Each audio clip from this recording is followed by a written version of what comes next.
गठिया बात पकड़ लिया तो टांग वाला डॉक्टर। आदमी शरीर को बचाने के लिए कितनी जिंदगी भर दौड़ धूप मचाए रहता। डॉक्टर उनसे लाख 2 लाख मांग रहे। रोज बड़े बड़े डॉक्टर, बड़े बड़े मेडिकल कॉलेज अस्पतालों का आदमी चक्कर लगा रहा, और जहां आत्मा के कल्याण की बात, उसके पास उसके लिए समय नहीं है, उसके लिए पैसा नहीं है, समय नहीं, सत्संग में जाने के लिए समय ही नहीं है।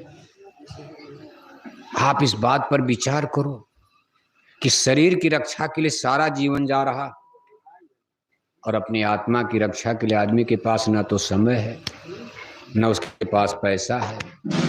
डॉक्टर मांगेगा देने को तैयार है, 10 लाख मांगे दे देगा, घर परिवार सब बेच देगा। जिस आत्मा के कल्याण की बात हो रही, यही आत्मा प्रमुख चीज। शरीर से ज्यादा महत्व आत्मा का है, क्योंकि शरीर को संतों महात्माओं ने एक पिंड पिजड़ा बताया, और आत्मा को पक्षी बताया गया। जैसे पिजड़ा में कोई चिड़िया बंद की जाती, पक्षी बंद किया जाता, पिजड़ा टूट जाएगा, चिड़िया उड़ जाएगी। पेड़ की डाल पर चिड़िया बैठी, पेड़ गिर गया, चिड़िया उड़कर दूसरी डाल पर बैठ जाएगी, दूसरे पेड़ पर चली जाएगी। ऐसे ही हमारे शरीर और आत्मा का अलग अलग भेद है। इन दो चीजों के मेल से ही हमारा जीवन बना हुआ, शरीर और आत्मा। जैसे आपके घर में तमाम मशीन होती है, कूलर है, फ्रिज है, फैन है, पंखा है, आटा चक्की मशीन आप सब ले आए, और पता चला आपके घर में बिजली ही नहीं है, कोई मशीन नहीं चलेगी, आपका कूलर नहीं चलेगा, फैन नहीं चलेगा, हीटर नहीं चलेगा, आटा चक्की मशीन नहीं चलेगी। और मान लो आपके घर में सब मशीन है लेकिन बिजली ही नहीं है, तब भी नहीं चलेगा। यानी दोनों चीजें एक दूसरे की पूरक हैं। मशीन भी चाहिए और पावर, ऊर्जा, एनर्जी भी चाहिए, तब तो काम होगा। ऐसे हमारा ये वर्तमान जीवन दो चीजों के मेल से बना हुआ। जो शरीर आज आपकी दिखाई दे रही, औरत मर्द, हिंदू मुसलमान, अमीर गरीब, राजा प्रजा, एक तो शरीर है ह्यूमन बॉडी, और दूसरा स्पिरिट सोल, रूह यानी आत्मा है। आत्मा रहेगी तब ये शरीर काम करेगा, आंख देखेगी, कान सुनेगा, जबान बोलेगी। जिस दिन आत्मा निकल जाएगी, शरीर अलग आत्मा अलग, न यहाँ शरीर टिकेगा न यहाँ आत्मा टिकेगा। आत्मा भी चली जाएगी, शरीर भी खत्म होगा, लेकिन दोनों जगह जाएंगे। शरीर तो आप उठा करके आग में जला दोगे, सब लोग जला दिए गए, आप भी जला दिए जाओगे। लेकिन आत्मा के लिए महापुरुषों ने एक अलग संदेश दिया, ज्ञान दिया। आत्मा का उन्होंने परिचय कराया, भाई इसको जलाया नहीं जा सकता। नैनम छिंदंती शस्त्राणी नैनम दहति पावका, न चैलम क्लेदियन तापह न शोषितुमार्ता। भगवान श्री कृष्ण ने गीता में भी अर्जुन को समझाया, भाई आत्मा को ना तो कोई हथियार काट सकता, न आग जला सकती, न पानी गला सकता, न हवा सोख सकती। ये आत्मा अजर अमर अविनाशी है। साहब कबीर ने इस पर बड़ा अच्छा लिखा, कहा हम न मरे मरी हैं संसारा, कहा हम कभी नहीं मरेंगे।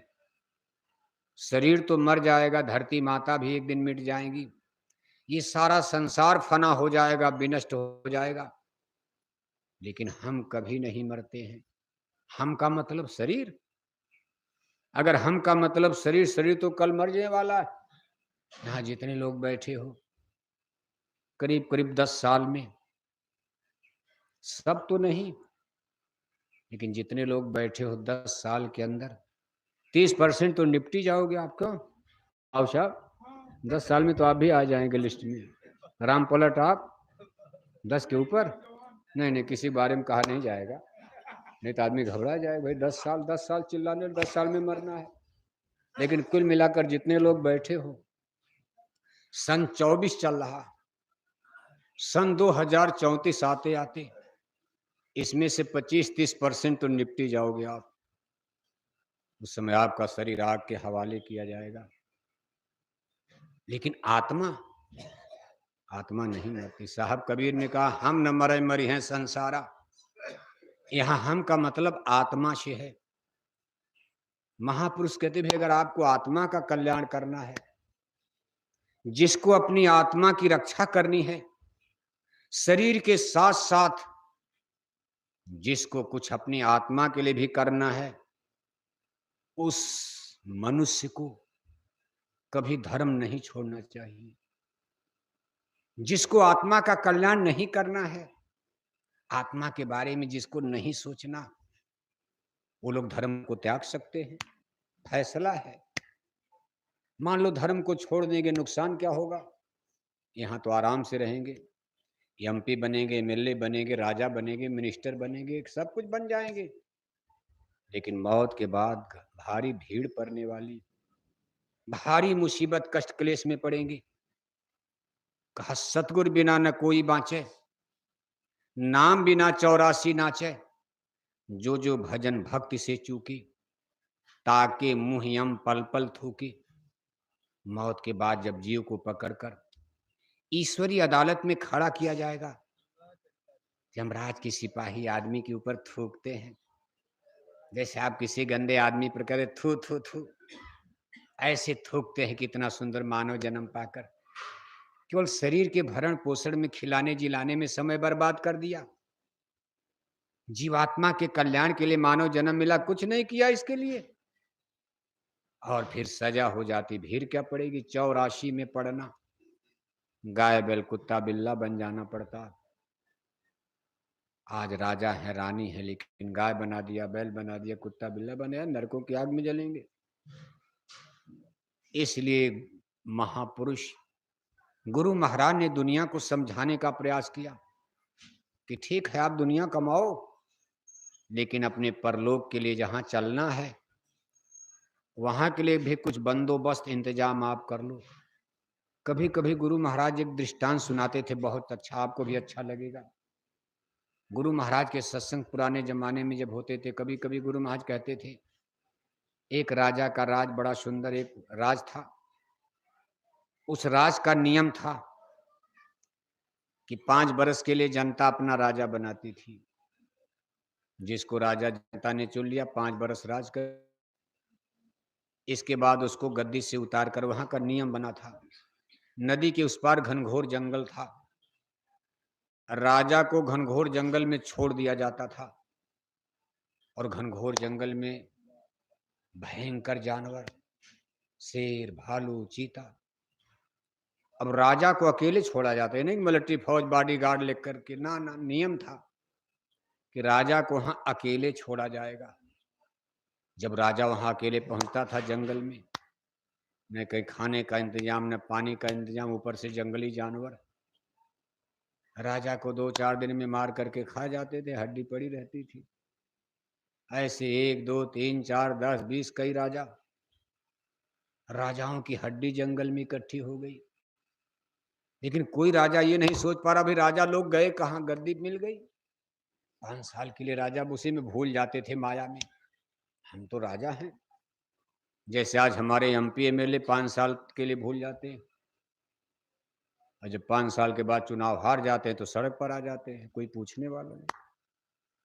जब तक जीत जाते हैं तब तक वो आपको पहचानते ही नहीं है, और जब हार जाते हैं तो आकर के जनता का देखो पैर छूते हैं। ये संसार का नियम है, प्रभुता पाई काई मद नाही। अब राजा बन गए तो उनको क्या पता, सोचते थे कि उनको सोचना चाहिए भाई 5 साल के बाद हम उतारे जाएंगे, कहाँ जाएंगे, नहीं सोच पाए। बहुत दिन के बाद एक राजा गद्दी पर बैठे। ये राजा कुछ चतुर थे, चालाक थे, दूरदर्शी राजा। दूरदर्शी माने जो दूर तक सोचता। गद्दी पर बैठते ही राजा लगे सोचने कि भाई मेरे पहले वाले राजा सब कहाँ गए, जरा पता लगाया जाए। ये कैसा नियम बना कि 5 साल के बाद गद्दी से उतार कर राजाओं को कहाँ भेजा जाता। गद्दी पर बैठते ही उस राजा ने उस क्षेत्र का दौरा किया, और जब जंगल में राजा गए नदी पार, अब चूंकि राजा थे, इस समय अधिकार था, मिलिट्री फौज लेकर गए, अकेले जाते मर जाते। 5 साल के पूरी मिलिट्री फौज उनके पास है। जब जंगल में राजा गए तो देख रहे राजाओं की तमाम हड्डी। कहा भाई किसकी? अरे कहा राजाओं की हड्डी है। राजा ने कहा ओ, सबसे पहले तो इसी का इंतजाम करना चाहिए।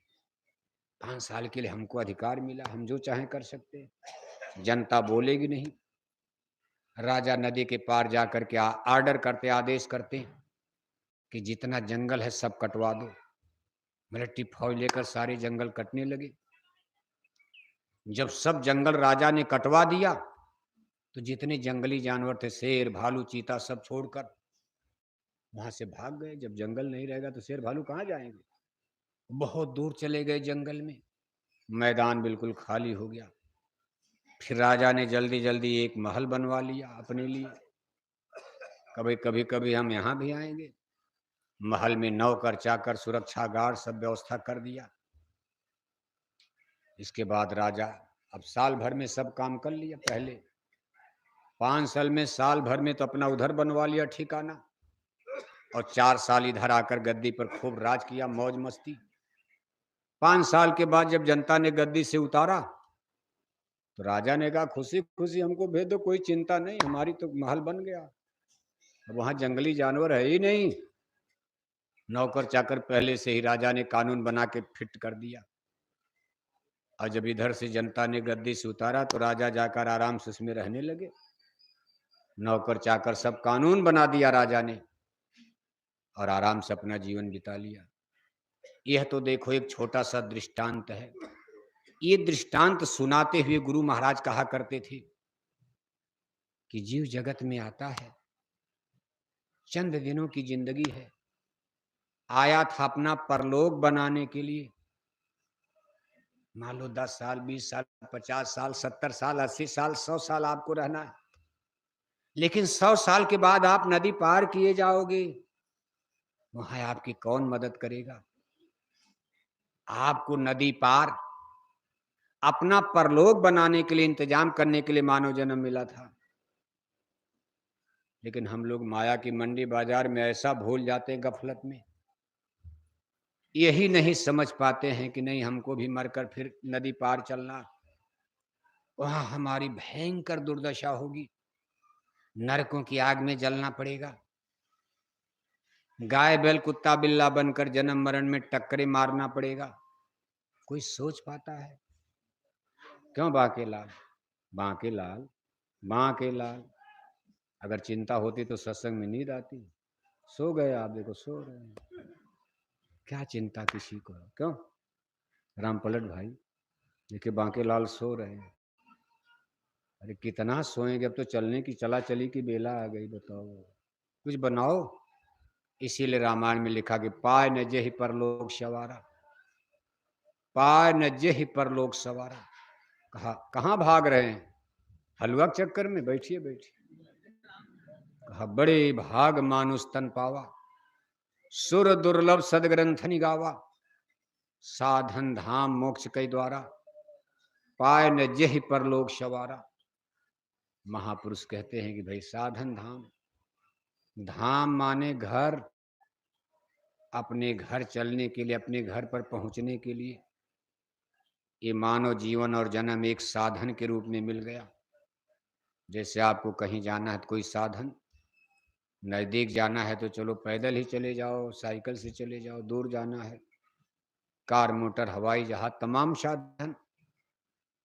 ऐसे अपने घर जहां से सूरत आकर यहां फंसी है, जिसके लिए संत सदगुरु आवाज लगाते हैं कि धाम में अपने चलो भाई, पराए देश नहीं रहना, काम में अपना करो जाई, पराए काम नहीं फंसना।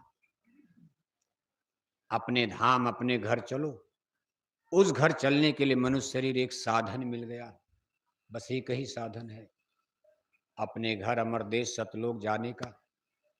इस संसार जगत में और कोई उपाय है ही नहीं, बस केवल मनुष्य शरीर। इस मनुष्य शरीर में दोनों आंखों के बीच में देखो नाम जहाज आकर के यहाँ अड्डा है, इसका स्टेशन है। शब्द धुन को पकड़कर, अंतर धुन को पकड़कर, नाम धुन को पकड़कर आप इस ब्रह्मांड में उड़ान भर सकते हो। इसको नाम कमाई, शब्द कमाई का मार्ग इसीलिए कहा जाता। सूरज शब्द योग, आत्मा को नाम की डोली शब्द के जहाज में बैठाओ।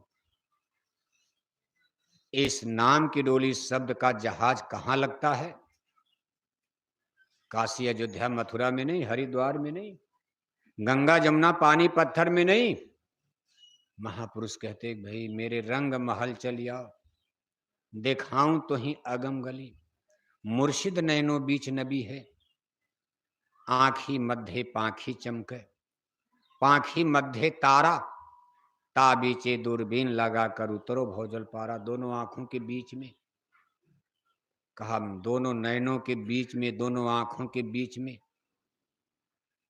यहाँ नाम का जहाज, नाम की डोली, यहाँ जहाज खड़ा हुआ। यानी महापुरुष संकेत दे रहे कि है तो आपके अंदर, स्टेशन यहाँ बना हुआ, यहाँ अब यहाँ तक आपको चलना पड़ेगा। जैसे मान लो आपको ट्रेन से यात्रा करनी है तो रेलवे स्टेशन तक तो जाओगे आप। अब को ट्रेन हमारे घर में आ जाए, कमरे में आ जाए, ट्रेन आएगी? हवाई रेलवे स्टेशन तक तो चलना पड़ेगा। चाहे पैदल चलो, अगर नजदीक है आपका घर तो पैदल चले जाओ रेलवे स्टेशन, थोड़ा दूर है तो मोटरसाइकिल से भाई कोई बच्चा पहुंचा देगा, स्टेशन पहुंचाओ, ट्रेन आने वाली। हवाई जहाज से जाना है तो हवाई अड्डे तक तो आपको चलना पड़ेगा। अब आप कहो हवाई जहाज हमारे घर में आंगन में आ जाए, ना ना, हवाई अड्डा तक तो आपको यात्रा पैदल, साइकिल, मोटरसाइकिल या कार से जा करके तब जहाज पर बैठ जाओगे। ऐसे ही आपके मनुष्य शरीर में नाम का जहाज देखो दोनों आंखों के बीच में लगा हुआ, आपका इंतजार। जागो शब्द गुरु मेरे घट में, इसी को शब्द गुरु कहते हैं। इसीलिए गुरु को परमेश्वर, जागो शब्द गुरु मेरे घट में। ये जहाज शब्द के रूप में उड़ान भरता है। इसमें ब्रह्मवाणी, वेदवाणी, साउंड, आवाज, शब्द की डोली, नाम का जहाज। लेकिन यहां तक आपको चलना, कहां से चलना है? इधर जो हमारा आपका दुनिया में फैलाव है, घर परिवार, जमीन जायदाद, बगीचा, जो बंधन बंधा है, इन्हीं बंधनों को धीरे धीरे तोड़ो आप, और तोड़ करके दोनों आंखों के बीच में आप अपने ख्याल को, ध्यान को, मन को, बुद्धि को एकाग्र करो, एकाग्र करो। ये काम कैसे किया जाता है? इसको सुमिरन कहा जाता है। सुमिरन, सुमिरन। यहां तक की यात्रा के लिए मदद कौन करेगा? डोली खटोली से नहीं। यहां से हट करके आप यहां कैसे चलोगे? कहा सुमिरन के द्वारा। सुमिरन माने याद करना। याद किसका किया जाता? जिससे हमारा आपका लगाव है। आप कहते भाई हमारे चित्त से बात नहीं उतर रही है, हमने ऐसी घटना देख लिया, मेरा रिश्तेदार मर गया, मेरा घर वाला चला गया, मेरे दिमाग से बात निकली नहीं रही है। नहीं, हमारा आपका वहाँ लगाव है। अब दिन रात उसी की याद आती है, परेशान रहते हो आप।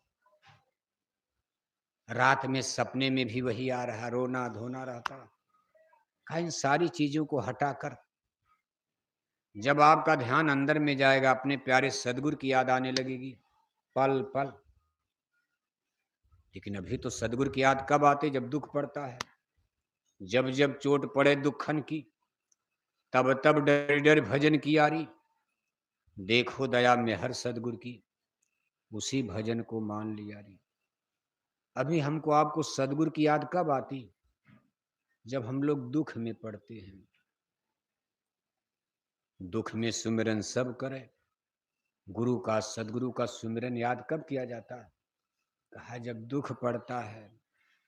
दुख में सुमिरन सब करे और सुख में करे ने कोई। और जो सुख में सुमिरन करे तो दुख काहे को हो। अगर हम लोग भगवान को ना भूले होते तो आज ये दुख कष्ट में क्यों पड़ते हम लोग? आज हम लोग भगवान को, गुरु को, सदगुरु को सब भूल गए। संसार की माला का जाप हो रहा दुनिया का। अब इसमें जब कोई कष्ट आता है तो कभी कभी हम लोग भगवान को, गुरु महाराज, माला पूजा में तो कतई नहीं याद आता है गुरु का। माला आप जपते सुमिरन करते हो, जय गुरुदेव, जय गुरुदेव, जय गुरुदेव। यहाँ तो गुरु महाराज का रूप आना चाहिए, लेकिन सामने रिश्तेदारों का चेहरा आ जाता, घर परिवार वालों का चेहरा नाचने लगता। ध्यान ख्याल आपका दुनिया में, खेत में, खलिहान में, दुकान में, दफ्तर में चला जाता, कहा कर में तो माला फिरे, मनुआ फिरे चहूर, हाथ में माला भगवान नाम का सिमरन, लेकिन मन कहाँ भटकता है देखो संसार में। इसलिए ये सिमरन बहुत कठिन चीज है। आज 10-10 साल, 20-20 साल आपको सिमरन करते हो गया, लेकिन अभी सिमरन आपका पक नहीं पाया, कच्चा है। और जब तक सिमरन पकेगा नहीं, तब तक हमारा ध्यान इंटरनल, दोनों आंखों के बीच में ख्याल टिकेगा नहीं। ख्याल टिकने का मतलब इसकी पहचान है, जब सिमरन में ध्यान आपका यहाँ टिकने लगेगा तो गुरु महाराज की तस्वीर, फोटो चमकदार, नामदान देते समय जो चेहरा आपने देखा है गुरु का स्वरूप, बिना किसी प्रयास के आपके माथे में, ललाट में गुरु का स्वरूप चमकेगा। तब भूत प्रेत, बैताल, पिचाश, आपके तो भाई बड़ा भयंकर रूप आता, बड़ा डरावना आता। कभी कभी मरे हुए रिश्तेदार सामने आने लगते, सपने में आते, जागने में आते। माला पूजा कर रहे हो, कोई और आ जाता है सामने, जिससे जिससे हमारा मोह है जगत में लगा, वही अभी आ रहा। इसका मतलब है कि अभी हमारा सुमिरन कच्चा है, गुरु से सच्चा प्यार नहीं। महापुरुष कहते भाई क्या किया है, कहा करते रहो सिमरन। इसके लिए एक और उपाय बताया है, बहुत सरल उपाय, सस्ता। कहा अगर मान लो नहीं लग रहा है ध्यान आपका भजन में, पूजा में, तो थोड़ा सा सेवा को बढ़ाओ आप। सेवा में पैसे वाली नहीं, तन की सेवा। ये ध्यान इसलिए नहीं लगता कि तन में विकार है, इस शरीर में जहर भरा हुआ काम, क्रोध, लोभ, अहंकार, जन्म जन्म से पापों का ऐसा कूड़ा कचड़ा, गंदगी भरा दोनों आंखों के बीच में। कहा ये कर्म की गंदगी, एक कर्म की काई आपकी तेजी से धुल जाएगी जब आप सेवा में लगोगे, सदगुरु सेवा, जिसको भक्ति भी कहा गया। धन वाली सेवा तो बहुत छोटी मानी जाती है, इसको बहुत बड़ा दर्जा संत मत में नहीं दिया जाता। कहा गुरु नहीं भूखा तेरे धन का, उनका धन है नाम रतन का, फिर भी तेरा उपकार करा मैं, भूखे नंगे को दिलवा मैं। संत मत में सेवा सबसे बड़ी चीज तो मन वाली सेवा। इस मन को मार दो, मन को मारना माने घमंड खत्म कर दो, अहंकार खत्म कर दो, काम क्रोध खत्म कर दो। दूसरे नंबर पर तन की सेवा। ये रुपए पैसे दान दक्षिणा वाली सेवा सबसे छोटी सेवा, इसका लाभ बहुत कम मिलता। वैसे आप सेवा कम देते भी हो, आप देने में लोभ इतना ज्यादा, देना भी तो कम है, देते भी कम हो आप। इसलिए संतों ने कहा भाई ना ना ना, ये भीख नहीं है, इसका हमारे दरबार में कोई बहुत महत्व नहीं, दे दो चाहे दुनिया के दे दो आप, आखिर सब तो भगवान का ही है। जितना आपने पसार किया है, ये सब धरती भगवान की है, सकल भूमि गोपाल की। भगवान की धरती पर कोठी बनाए हो, चाहे आपने 4 कोठी बना लिया, एक आजमगढ़ में बना लिया, एक लखनऊ में बना लिया, एक कोठी आपने दिल्ली में बना लिया, लेकिन आजमगढ़ की भी जमीन भगवान की, लखनऊ की भी जमीन भगवान की, दिल्ली वाली भी जमीन भगवान की, बंबई की जमीन भगवान की। आपने भगवान की जमीन पर कोठी बनाया है, अब आप झूठा कहते हो कि मेरी है, मेरी है, मेरी जमीन है, मैंने 10 लाख में फ्लैट लिया है आजमगढ़ में, मेरा है। यहाँ किसका क्या है बताओ, आप कल आंख बंद हो जाएगी। तमाम लोग मेरा मेरा करते करते करते करते अलविदा कर गए। ना घर तेरा ना घर मेरा, चिड़िया रैन बसेरा। वो लोग भी कहते थे ये फ्लैट हमारा है, कोठी हमारी है। मेरा मेरा कहते कहते हमारी मानव जाति की अनगिनत पीढ़ियां अलविदा कर गई। सब लोग मर गए, मिट गए, कट गए, पिट गए। इसलिए तो हमारा आपका ज्ञान है, और ये जल्दी देखो छूटता नहीं है, कितनों कहा जाए। अगर आपको ज्ञान हो जाए तो गुरु के नाम पर आदमी न्यौछावर हो जाएगा। मीराबाई को ज्ञान हो गया, अरे कहा रोज रोज क्या दक्षिणा देना, लो मैं एक ही दिन में सब त्याग देती हूँ। पूरा किला महल सब छोड़कर मीराबाई जंगल चली गई। कहे सोना चांदी खजाना सब ले जाओ, जिस चीज को कल छोड़ना है ले जाओ, जिसको राज भोगना मैं जंगल जाऊं फटा पुराना कपड़ा पहनकर। मीराबाई मामूली महारानी चित्तौड़ की, पग बाधे घुघरू नाची मीरा। लेकिन संत महापुरुष जानते हैं भाई इतनी आसान तो भक्ति है नहीं, नहीं छोड़ देगा आदमी। इसे कह भाई धीरे धीरे माया को छोड़ो आप। लेकिन फिर भी धन की सेवा को बहुत तुच्छ दर्जा दिया गया संत मत में। इसमें सबसे बड़ी सेवा है मन की सेवा, यानी अपने मन का मर्दन करना, हंगता को खत्म करना। गुरु दरबार में धीरे धीरे धीरे धीरे यही तन की सेवा करते करते मन का मर्दन होता, मन में दीनता आती। दीन गरीबी मत इस जुग का। कहा नानक नन्हा होए रहो जैसे नन्ही दूब, और घास जर जाएगी दूब फूब की खूब। तमाम किस्से कहानी सुन करके आप देखते रहते। भल्ला साहब, भल्ला साहब एक बहुत बड़े महात्मा, लेकिन उसके पहले वो बहुत बड़े सेठिया थे, पंजाब में रहते थे। गुरु अर्जुन देव जी महाराज का युग जमाना चल रहा था। सिख गुरु शाहिबान की 5वीं पातशाही गुरु अर्जुन देव जी महाराज। भल्ला साहब के यहाँ एक नौकर काम करता था। वो गुरु अर्जुन देव जी महाराज के सत्संग में आता जाता था। जब गुरु साहिब का वहाँ आगमन हुआ तो नौकर ने कहा सेठ जी हमको कल छुट्टी चाहिए। जैसे आप भी बहुत लोग नौकरी से आज छुट्टी, भाई हमको सत्संग में जाना। अच्छे अधिकारी होते कहते हैं चलो तनख्वाह नहीं काटेंगे, दस्तखत बना दो क्योंकि आप सत्संग में जा रहे हो। कोई गड़बड़ अधिकारी मिल जाता तो डांट देता, ना ना ना ना, ड्यूटी छोड़कर सत्संग में जाओ, क्या मिलेगा सत्संग में साधु महात्माओं के यहाँ, धोखा धोखा है। तो उसने सेठ जी से अपील किया, कहा गुरु जी हमारे गुरु महाराज आए हैं, हमको कल छुट्टी दे दीजिए, हम सत्संग में जाएंगे। सेठ जी ने कहा कौन गुरु? अरे कहा एक बहुत बड़े गुरु हैं, महात्मा है। सेठ जी हम चाहते हैं कि आप भी सत्संग में चलो। तो पहले तो सेठ जी ने झड़े, अरे कहा ऐसे बहुत गुरु हमने देखा है, पता न कौन गुरु गुरु करते रहते हो, जैसे दुनिया लोग कहते हैं। आप किसी से भी सत्संग की बात करो कोई जाता है। लेकिन जब उसने बहुत गिड़गिड़ा करके कहा भाई चले चलिए 2 मिनट के लिए। सेठ जी ने कहा मेरी दुकान, मेरा इतना दफ्तर, सब कुछ ऑफिस दफ्तर, खैर ठीक है चलो कह रहे हो, देखता हूं तेरे गुरु को। सब अधिकारी कर्मचारियों को सौंप दिया, भाई देखो देखते रहना सब ऑफिस दफ्तर। सेठ जी गए, लेकिन इतना उनका पसारा था माल असबाब कि जब सत्संग में बैठे तो ध्यान इधर लगा तो कहीं नौकर गड़बड़ न कर दें, कहीं ग्राहक न हमारे लौट जाए। तो गजब हम फंस गए। हम तो सोचे बस 2 मिनट दर्शन करेंगे चले आएंगे। जब दर्शन करने गए तो गुरु साहिब ने कहा बच्चा सत्संग सुन कर जाना। सेठ जी ने कहा सत्संग? सोचा चलो 2-4 मिनट। अब 2-4 मिनट गए, वहां घंटों सत्संग चल रहा। सेठ जी के समय में कौन पूजा हो रही है। हम सोचे 5 मिनट मंदिर में घंटा बजाओ, पूजा हो गई, काम खत्म, आशीर्वाद गुरु जी ने दे दिया, हम दक्षिणा दे देंगे, गुरु जी सर पर हाथ रख देंगे, दुआ मिल गया, काम बन गया। ये कौन बैठ के 2 घंटा सत्संग सुनो। अब सेठ जी का ध्यान तो लग गया अपने दुकान दफ्तर की तरफ, बस उसी में चिंतित हैं, बड़ा गड़बड़ हो गया, फंस गए, हमको लाकर फंसा दिया, आज तो मेरा बहुत बड़ा घाटा हो जाएगा।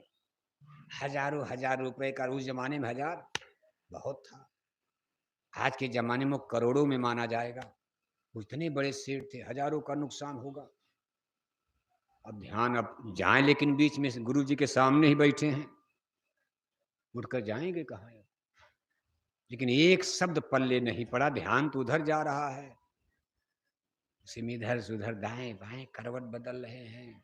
कभी नींद आती थी, कभी आलस आता था। अरे कहा महाराज जल्दी गला छोड़ो, भागे घर की तरफ। तो देखा कि कोई नुकसान नहीं हुआ था। उस दिन आमदनी भी बढ़ गई थी कुछ। सेठ जी खुश हो गए, कहा भाई चलो ठीक है, सत्संग में तो सोचा गड़बड़ हो जाएगा, लेकिन आज लाभ और हो गया। तो नौकर ने कहा हुजूर कल भी चलिए सत्संग में, जब इतना बड़ा लाभ मिला। सेठ जी ने कहा रोज रोज क्या सत्संग। अरे कहा कुछ समझ ना। कहा मेरी तो कुछ समझ में नहीं आया गुरु जी का सत्संग, लेकिन इतना है कि मेरा कोई घाटा नहीं हुआ। आज मेरी आमदनी कुछ दुकान में और बढ़ चुकी है। जब ब्यौरा दिया गया, हिसाब लगाया गया शाम को, तो आमदनी बढ़ गई दुकान में। मुनाफा हो गया। सेठ जी ने कहा अच्छा चलो आज भी चलते हैं, लेकिन आज उनको इत्मीनान हो गया कि घाटा नहीं होगा। इतना विश्वास हो गया कि हम सत्संग में रहेंगे तो हमारी दुकान में मुनाफा होगा, घाटा नहीं। आज उनके मन में तसल्ली है और आराम से खूब आगे जा करके बैठ गए सत्संग में। अब ध्यान से सत्संग सुनने लगे, ध्यान से। बांके लाल, फिर नींद आ रही। बांके बिहारी, देखो जब इत्मीनान से सत्संग सुने तो सत्संग पी रहे हैं, सत्संग के वचन अंदर में धस रहे हैं। और जब गुरु जी ने सुनाया सत्संग, दुनिया फना हो जाएगी, राजे चले गए, रानी चली गई, बादशाह चले गए, शहंशाह चले गए, आलिम फाजिल ज्ञानी भी ज्ञानी चले गए, राजे महाराजे किला महल छोड़कर चले गए। कोई कुछ लेकर संसार से नहीं जाएगा। जो चीज संत महापुरुष देते, आत्मधन का अनमोल खजाना, यही दौलत जो कमाएगा वही मौत के बाद साथ जाती है। यही जीवात्मा को नरकों से बचाएगी। दुनिया की दौलत ये कभी जीवात्मा की रक्षा नहीं कर सकती। अब सेठ जी को ये बात इतनी जम रही है, अरे वाह, मैंने दुनिया की दौलत कमाने के लिए मेरी बचपन जवानी चली गई, मैं बुढ़ापे में आ गया हूँ।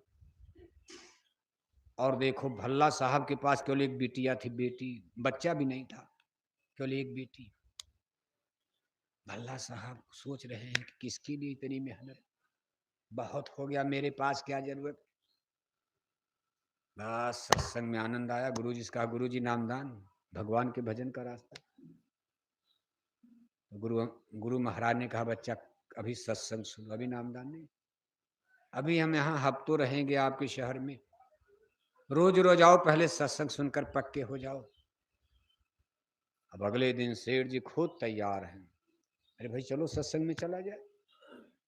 नौकर से करें, भाई चलो सत्संग, तुम लेट करो, जल्दी चलो सत्संग छूट जाएगा। अब सेठ जी खुद ही तैयार हैं बराबर। और उस नौकर को इतना मान रहे हैं प्यार की, तेरे द्वारा मैं ऐसी जगह पहुंच गया। बड़े प्रेम से गए, सत्संग सुनते रहे। 7वां दिन आया, अंतिम दिन गुरु जी से अपील किया, नामदान मिल गया। और नामदान लेकर के जब घर आए तो कितनी दिव्य आत्मा थी, संस्कारी आत्मा। उनका भजन बनना शुरू हो गया। आश्चर्य ही हुआ, कभी कभी हो जाता जब भजन बनने लगा। अब जिसका भजन बनने लगा, कितनी बड़ी चीज है ये तो सत्संग का भी असर हुआ। अब जब भजन किए, कान में उंगली डाले तो भजन भी बनने लगा, शब्द सुनाई देने लगा। सेठ जी के ऊपर इतनी मस्ती, इतना नशा चढ़ गया। अरे कहा छोड़ो दुकान डलिया, भजन करो। कोई ग्राहक आ रहा, दरवाजा बंद, भजन हो रहा, जो मिला, अरे सेठ जी पूजा कर रहे। दुकानदार ग्राहक कह रहे, अरे भाई कब तक सेठ जी पूजा करेंगे, हम खड़े हैं बिल्टी लेकर, उनकी बिल्टी आई है। सेठ जी ने कहा, बहुत बड़ी बिल्टी मुझे मिले, खत्म करो ये बवाल वाले, जाओ। देखते देखते दुकान दफ्तर सब छोड़ दिया, नौकर चाकर आजाद हो गए। अब घाटा होने लगा। अब सत्संग में गए, पहले दिन लाभ हुआ, नहीं तो पहले दिन भाग जाते सब छोड़कर। लेकिन जब अंदर में दौलत मिल गई, रूहानी दौलत, अब गुरु महाराज जान रहे कि अब चेला भागने वाला। अब उनके बिजनेस व्यापार में घाटा होने लगा, गिरावट आने लगी। लेकिन सेठ जी को अंदर में इतनी बड़ी दौलत मिल रही, भजन बिना बजाए निज दिन बाजे, घंटा शंख नगारी री। ये वो दौलत है जिसको पाने के बाद राजा राजपाट छोड़ देता। सेठ जी ने कहा, घाटा हो जाने दो, कोई फर्क नहीं। देखते देखते देखते देखते नौकर चाकर सब लूट कर खा गए, बिजनेस व्यापार चौपट हो गया। इसी को कहते हैं कि जब गुरु खुश होते हैं तो गरीबी बीमारी, गरीबी आती है, बीमारी आती है, बेइज्जती होती, कोई डांट देगा, फटकार देगा। सत्संग में बेइज्जती रे, हमको डांट दिया, मैं बड़ा आदमी, मैं बड़ा आदमी, मुझको भंडारे में कह दिया कि आटा गूंथो आप। अरे मुझको कुर्सी देनी चाहिए थी, कुर्सी पर हमको रोटी खिलाते, और आज हमसे कह रहे चलो आटा बनाओ, सड़ाओ, आटा मलो आप।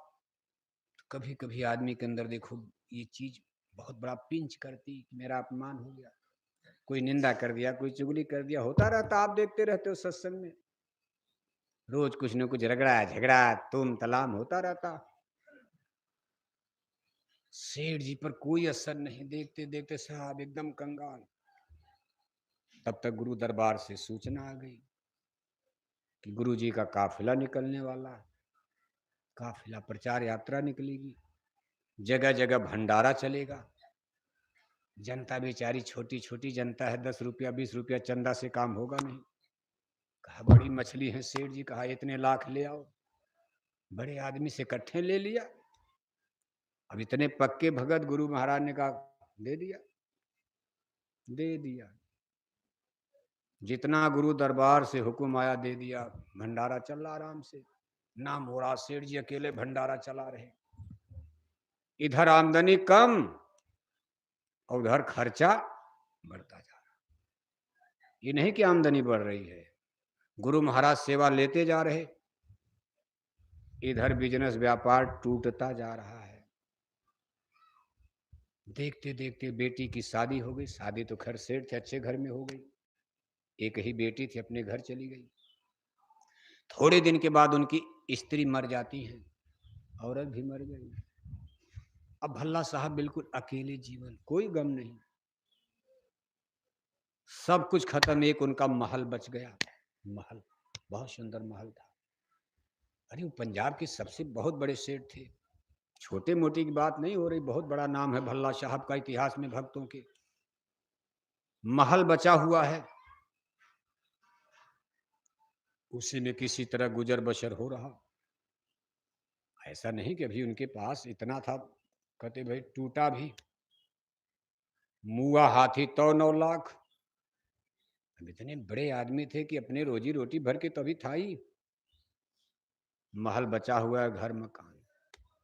तब तक गुरु जी का फिर काफिला निकल गया। गुरु महाराज ने कहा जाओ मेरे भल्ला के पास चिट्ठी ले जाओ कि गुरु जी के काफिले में इतना लाख देना है। भल्ला साहब लगे सोचने, भाई गुरु जी की चिट्ठी आ गई, आदेश आ गया और पैसा कुछ नहीं बचा। तब तक भल्ला साहब क्या आया, मेरा ये महल तो अभी बचा है, चलो अपना महल ही अब बेच देते हैं, झंझट खत्म हो जाए, कुछ न बचे। महल का जब दाम लगाया गया, बोली उतना ही दाम लगा जितना गुरुजी ने मांगा था सेवा। जितनी सेवा मांगी गई थी उतने भी कोई व्यापारी आया, उनके महल को दाम लगा दिया। भल्ला साहब ने कहा चलो ठीक है, बेच करके गुरु दरबार में सेवा भेज दिया। इसके बाद गुरु जी के दरबार में सत्संग में आते रहे, जाते रहे। जब महल भी उनका बिक गया तो गुरु महाराज ने कहा भल्ला कहाँ रहोगे, आश्रम में चले आओ। भल्ला बेचारे आश्रम में चले गए। आश्रम में आराम से सत्संग सुन रहे, भजन कर रहे, भंडारे में रोटी खा रहे। एक दिन गुरु महाराज ने कहा भल्ला कैसे बीत रहा है समय। गुरु महाराज बड़े आराम से, दुनिया देखेगी तो कहेगी भाई तो बड़ा गड़बड़ हो गया, पंजाब का इतना बड़ा सेठ भिखा गया। लेकिन भल्ला साहब को मस्ती अंदर में शब्द सुनाई दे रहा, भजन बन रहा। भल्ला साहब ने कहा गुरु महाराज बड़े आराम से समय गुजर रहा।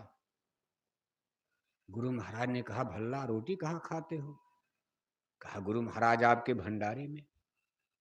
गुरु महाराज ने कहा मेरे भंडारे में रोटी खाते हो और मेरी सेवा देते हो, मुफ्त में रोटी खाते हो, बिना कोई दिए मेरे भंडारे में रोटी खा रहे हो, तुम इतने बड़े सेवादार दानी आदमी हो, बहुत समय बीत गया तूने अपनी गुरुदक्षिणा नहीं दिया। भल्ला ने कहा हुजूर जो हुक्म।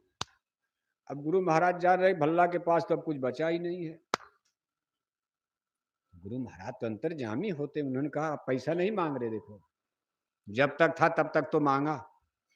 अब गुरु महाराज ने क्या कहा भल्ला तुम जंगल से लकड़ी काट कर लाया करो, एक गट्ठल लकड़ी लाओ, भंडारे में डाल दो, उससे भंडारा बनेगा और यही तुम्हारी गुरु सेवा मानी जाएगी, दक्षिणा मानी जाएगी। बताओ इतना बड़ा सेठ आदमी जिसके नौकर चाकर आज दरबार में गरीब बन गए, लकड़ी काट लकड़हारा बना दिया गुरुजी ने। कुल्हाड़ी लेकर जंगल में जा रहे, पहले दिन तो छाला पड़ गया। ये काम तो उन्होंने जिंदगी में नहीं किया था, लेकिन धीरे धीरे आदत बन गई। लकड़ी काटते थे दिन भर भंडारे में लाकर। कुछ महीना बीता तो गुरु महाराज ने कहा, भल्ला भंडारे में लकड़ी डालते हो, बदले में रोटी खाते हो, लेकिन सेवा वाला कॉलम तो खाली चल रहा है तुम्हारा। जितना तुमने लकड़ी डाला उतनी तो रोटी खा जाते हो। गुरु सेवा का कॉलम तुम्हारा खाली चल रहा है। भल्ला ने कहा, गुरु महाराज हुक्म कीजिए। गुरु महाराज ने कहा, 2 गट्ठर लकड़ी, 1 गट्ठर रोटी के बदले और 1 गट्ठर तुम्हारी गुरु सेवा में मान ली जाएगी। बाबू साहब, आप और छट्टू दोनों लोग सो रहे हैं। तरी ऊपर से चलाइए पंखा, कुछ लगे वहां से क्या लाभ मिलेगा, पता ही नहीं चल रहा कुछ। हाँ, बैठ जाइए, बैठ जाइए, बैठ जा, फोटो आ जाए तो देखो आप, गुरु महाराज ने कहा 2 गट्ठर लकड़ी, 1 गट्ठर रोटी के बदले में और 1 गट्ठर आपकी सेवा मान ली जाएगी। भल्ला साहब ने शुरू कर दिया। अब 2 गट्ठर लकड़ी काटने में थोड़ी और मेहनत करनी पड़ी। कुछ महीना नहीं बल्कि वर्षों बीत गया। एक दिन देखो, भल्ला साहब बेचारे जंगल में लकड़ी काट कर सर पर रखकर चले। मौसम बिगड़ा हुआ था, संध्या का समय, तेज आंधी और तूफान आ गया। धूल भरी आंधी, रास्ता बंद हो गया, सामने अंधेरा। भल्ला साहब लकड़ी लेकर चल रहे भाई भंडारे में लेट हो जाएगा, गुरु महाराज के भंडारे में लकड़ी नहीं पहुंचेगी, मेरी सेवा खंडित हो जाएगी। इसलिए आंधी तूफान में भी आगे बढ़ रहे हैं। तब तक सामने दिखाई नहीं दे रहा तो भटक गए रास्ता, जाकर एक कुएं में गिर गए।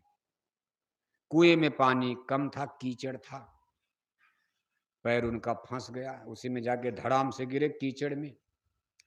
पानी नहीं था कि डूब जाएं, लेकिन अब निकलेंगे कैसे? सर पर लकड़ी सर पर लिए हैं कि अगर लकड़ी भीग जाएगी तो गुरु की सेवा खंडित हो जाएगी। लकड़ी नहीं भीगने दूंगा, चाहे जान चला जाए, मेरे जीते जी ये लकड़ी नहीं भीगेगी। ये गुरु की दक्षिणा है, कीमत लकड़ी की नहीं, गुरु सेवा है।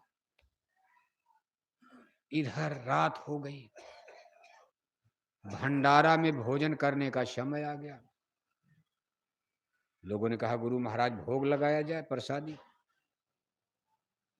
गुरु महाराज के सामने भोग की थाली गई कि आप भोग लगाइए। तो गुरु महाराज तो अंतर्यामी, गुरु महाराज ने कहा, भाई आज भल्ला कहाँ है, नहीं दिखाई दे रहे, शाम हो गई, शाम से ही नहीं दिखाई, प्रार्थना में नहीं दिखाई दिए। 2-1 बार तो हमको दिखाई दे जाते थे, इतनी रात हो गई, कहाँ है भल्ला? भोजन का समय 9 बज गया। अब गुरु महाराज के पास सत्संगी तो भूल ही गए थे।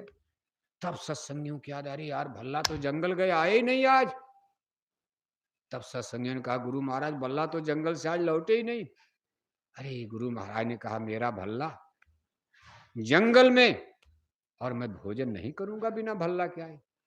देखो भक्त और भगवान का रिश्ता देखो। आप कहे, थाली हटाओ, पहले चलो भल्ला को खोजा जाए।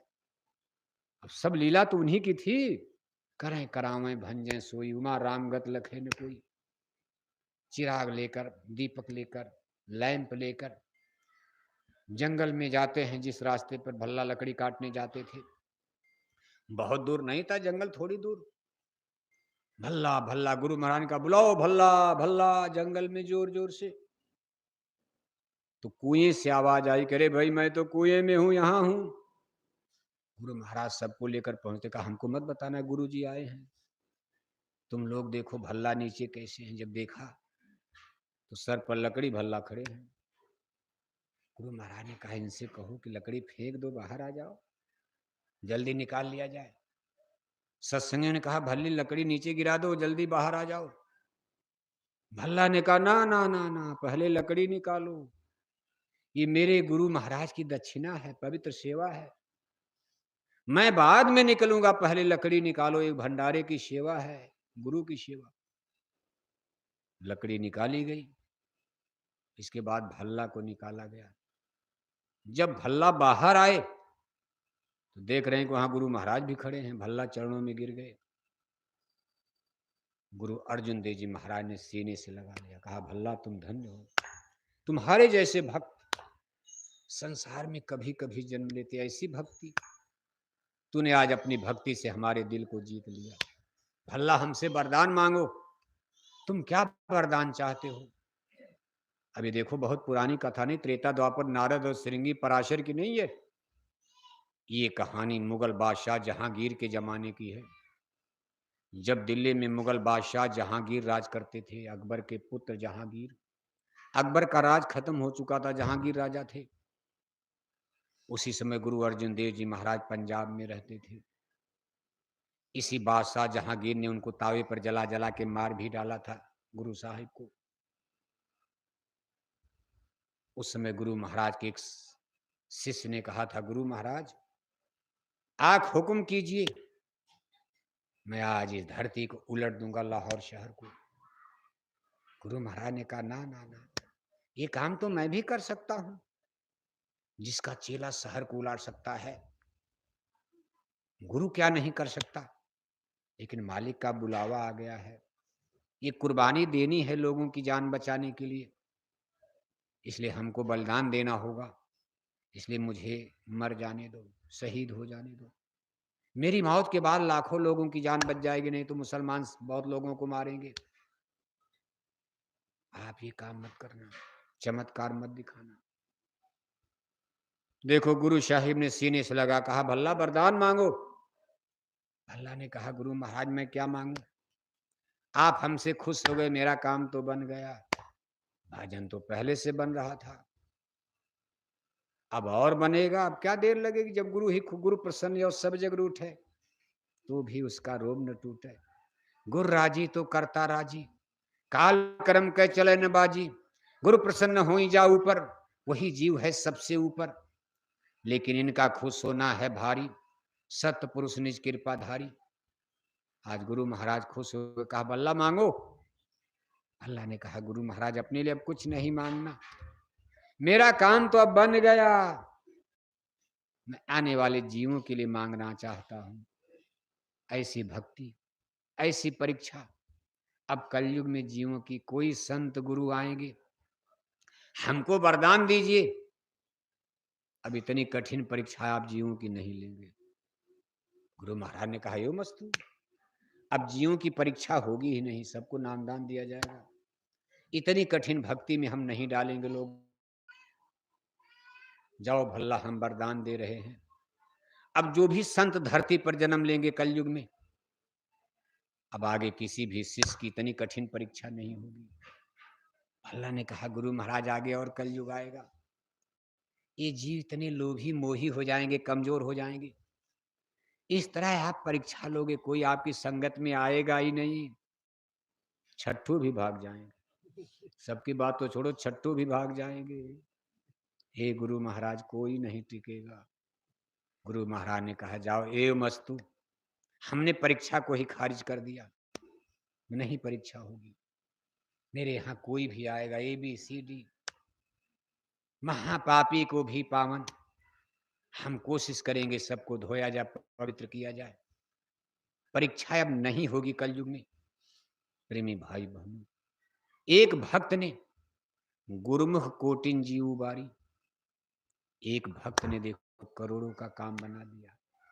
अगर ऐसी परीक्षा इस समय होने लगे तो हम लोग सत्संग में कोई टिकेगा? तब भी देखो कितने लोग छोड़ छाड़ के कहां कहां भाग रहे हैं। कुछ दिन रहते हैं, फिर भाग जाते, फिर रहते, फिर भाग जाते। इसको कहते हैं मन की सेवा। यानी मन को मर्दन कर दिया, मान सम्मान खत्म कर दिया। पंजाब के इतने बड़े सेठ साहूकार, लेकिन आज जंगल में लकड़ी काटने के लिए तैयार हो गए गुरु नाम पर। मान लो हम आप भल्ला भले न बन पाए, लेकिन कम से कम कुछ तो उस रास्ते पर चलने का प्रयास करना चाहिए। कभी मान सम्मान की बात आती, मन को समझाओ, हे मन, तू गुरु दरबार में मान लेने आया है? मान बड़े मुनिवर गले, मान सबन को खाए। कहा कंचन तजना सरल है, सरल त्रिया कहने मान बढ़ाई ईर्ष्या, दुर्लभ तजनी ये, कंचन तजा तो क्या तजा, नाम तजा ना जाए, और मान बड़े मुनिवर गले, मान सबन को, मन को समझाना चाहिए कि ये दरबार मान सम्मान का नहीं है, ये दरबार सेवा का है। आपको जिम्मेदारी दी गई कि भाई आप सेवा करोगे, पद वहदा नहीं, जिम्मेदारी सेवा का। उस सेवा के द्वारा अगर मान प्रकट हो रहा है, समझ लो उस सेवा में खतरा है। जिस सेवा के करने से दीनता आ रही है, दीन गरीबी धार तेरे भले की कहूं, छोटा बनना, सबसे प्रेम करना, कोई गाली भी दे दे हाथ जोड़ लो, तो समझ लो सेवा आपकी सफल हो रही है भल्ला की तरह से। इसलिए प्रेमी भाई बहनों, ये दरबार निराला है। बड़े बने 3 मार सही, बड़ा बनने वाले लोग यहाँ मार खा जाते हैं। गुरु महाराज के दरबार में आप देखो, जब गुरु महाराज का जमाना था, बहुत से सत्संगी भाई बहन गुरु महाराज के दरबार को आप मथुरा में देख चुके हो। उस दरबार में रहने वाले तमाम लोग, आज किसी का पता नहीं, कोई कहीं गिरा, कोई कहीं गिरा, थी जगह न कोई कहाँ गिरा।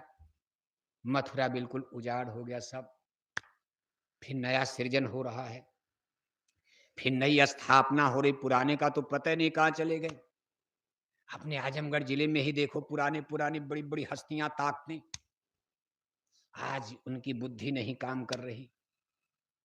जहां मान होगा, सम्मान होगा, मान अपमान की बात होगी, वहां हम लोगों के लिए परमार्थ में बराबर तलवार की धार लटक रही, खतरा है, कभी भी धोखा खा जाओगी।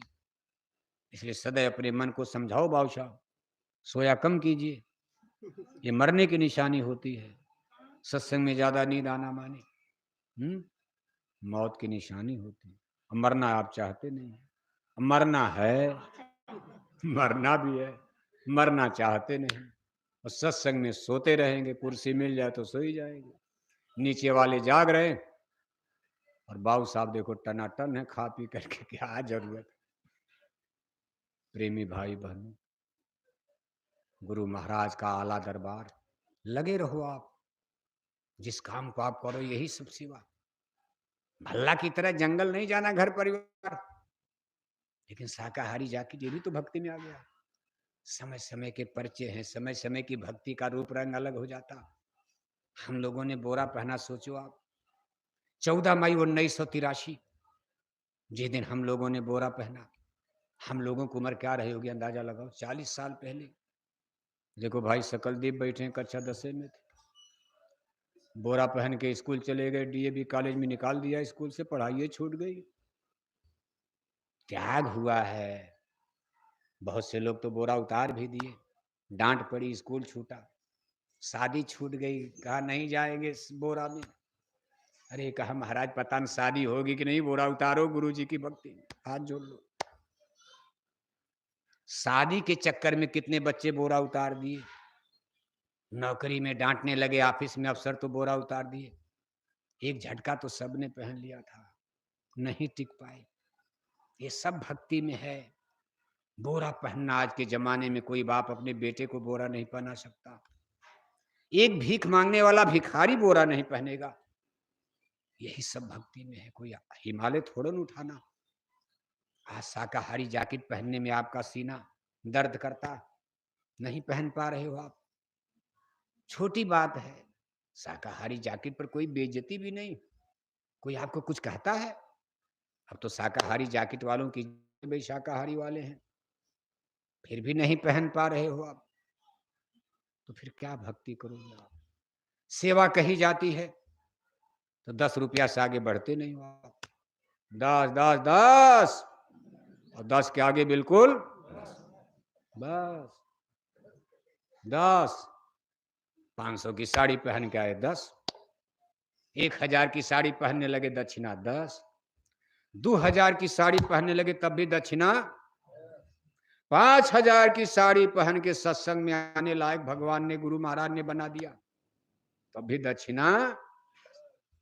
साइकिल से आते थे 10, मोटरसाइकिल से चलने लगे 10, 10 लाख की कार घर में आ गई दक्षिणा 10। कोई रेट बना दिया है, क्या भक्ति करोगे आप? फिर भी गुरु महाराज ने मान लिया, चलो यही। और हम इसीलिए धन्यवाद दे रहे, चाहे जो भी आप कर रहे हो, लेकिन आपके ही चंदा चुटकी से, सेवा से आज मथुरा दरबार का इतना बड़ा काम धीरे धीरे चल तो रहा है। 10 की लाठी एक का बोझ बन जाता। मथुरा का काम, खेतौरा का काम, आपके जिले में प्रचार प्रसार, इस आश्रम का सारा काम, कोई फैक्ट्री कारखाना तो नहीं चल रहा। आप ही लोगों के दान दक्षिणा, चंदा चुटकी से मिशन का इतना बड़ा कार्य चल रहा। लेकिन यह है कि अगर ईमानदारी से दक्षिणा दे दे लगते तो मिशन की गाड़ी थोड़ा और तेज दौड़ाई जाती, और तेज रफ्तार हो, काम जल्दी जल्दी होता। लेकिन अब आप थोड़ा सा पिछड़ जाते हो। देने लाए मान लो कोई ना साइकिल वाला है, गरीब है, 10 बहुत है। जो लोग देने वाले बड़ी बड़ी नोट बटुए, वो भी नहीं देना चाहते हैं। कितनों लेक्चर दिया जाए, कितनों भाषण दिया जाए, उल्टे जाकर के आपको गए गड़बड़ हो गया। जब देखो तब सेवा, जब देखो तब झोली। अरे भल्ला साहब की बात होती तब क्या होता? उनका तो सब खत्म करवा दिया गुरु महाराज ने। कहा मोह है, मोह है, लोभ है, बधे तुम गाढ़े बंधन आने। बंधन है, पहला बंधन पड़ा देह का, दूसर तिरिया जान, तीसर बंधन पुत्र का जानो, चौथा नाती मान।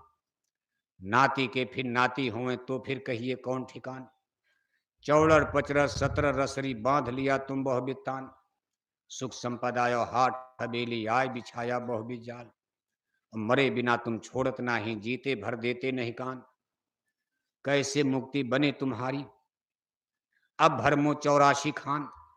संत सदगुरु बहु समझावे, उनकी बातें एक न मान। ये तो शरीर का मैल है, रुपया पैसा धन दौलत माया है।